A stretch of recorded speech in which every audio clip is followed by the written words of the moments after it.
Bilan du lundi 20 mai. Donc là, il y avait un Fed speech à 16h30. Ensuite, pas grand-chose d'autre. En termes de earnings cette semaine, il y a principalement les earnings de Nvidia le 23. Donc là, la clé ici, c'est de voir qu'on est lundi sans catalyste, donc le plus probable étant du coup un dip. Ensuite, identifier les signaux. Rêve B après op sur AJP, le plus probable c'est un retour sur le gap vente rêve B, achat OPH. Donc ici, le seul trap, c'est ignorance, signal baisse, op sur AJP, OPH, puis rêve B et gap close. Il y aurait eu quelques moments de confusion ici. C'est vraiment, est-ce que j'ai un break HHHP ou un bull trap? Les raisons pour lesquelles ça aurait été un bull trap ici, ça aurait été no news Monday, bull market lundi. Souvent, il y a des corrections. Et techniquement, il y aurait eu l'avalement de la bougie de break H, le TXY qui a une structure de hausse, et op sur AJP, OPH, rêve B, gap close. No news Monday, pareil, bull flag versus bas de plus en plus haut. Bull market, lundi, correction, no news Monday, retest, rejet, BOB, B, RVR, et break B, pas bull flag, op sur AJP, OPH, rêve B, gap close. Et après ça, c'est une journée où j'ai pas tradé. Donc ce que j'aurais pu faire, c'est ici.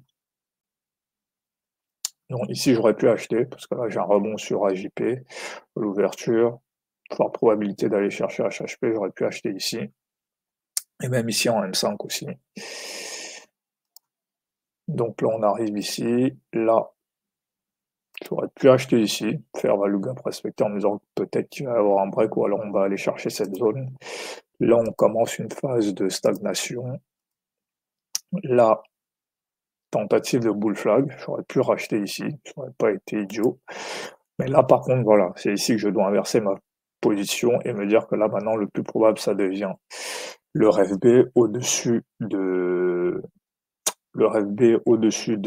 AJP. Donc, le plus probable, maintenant, ça devient qu'on va aller rechercher le gap ici.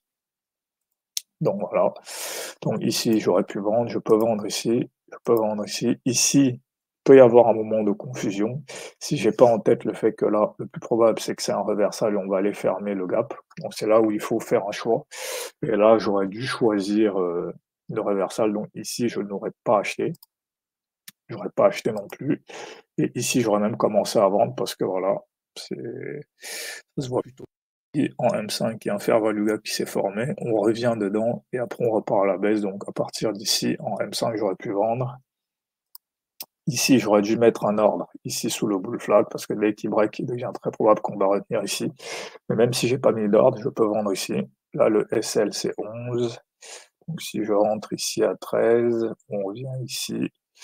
Donc, j'aurais peut-être eu un RR de 1 quand même. Ici, dans tous les cas, j'aurais dû vendre. Voilà, faire value gap et respecter. Donc, je peux vendre ici. Là, voilà. Ici, il aurait fallu que je sorte de mes positions. Ensuite, là, de toute façon, je pense que je me serais arrêté.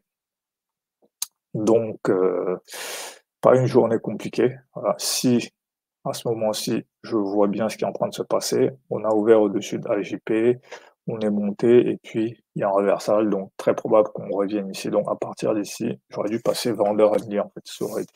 Ça aurait été le moment facile de la journée. Après voilà, en M5, je peux voir mes points d'entrée.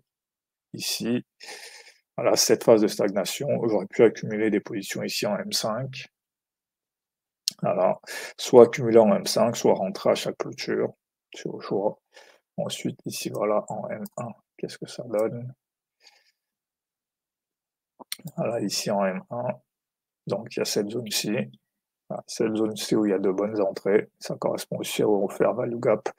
La convergence est toujours important. Il y a un fair value gap en M5, en M15, en M1, donc ça peut être une zone intéressante. Il y a aussi cette zone-là, quand on perd la structure de hausse, voilà ici, la structure de hausse est perdue ici, elle est perdue déjà ici. Voilà, elle est retestée ici. Donc voilà, toute cette zone en M1, voilà, je peux rentrer ici, enchaîner, enchaîner, enchaîner. Ensuite, ici, quand on revient tester le fair value gap, ici, enchaîner. Donc voilà.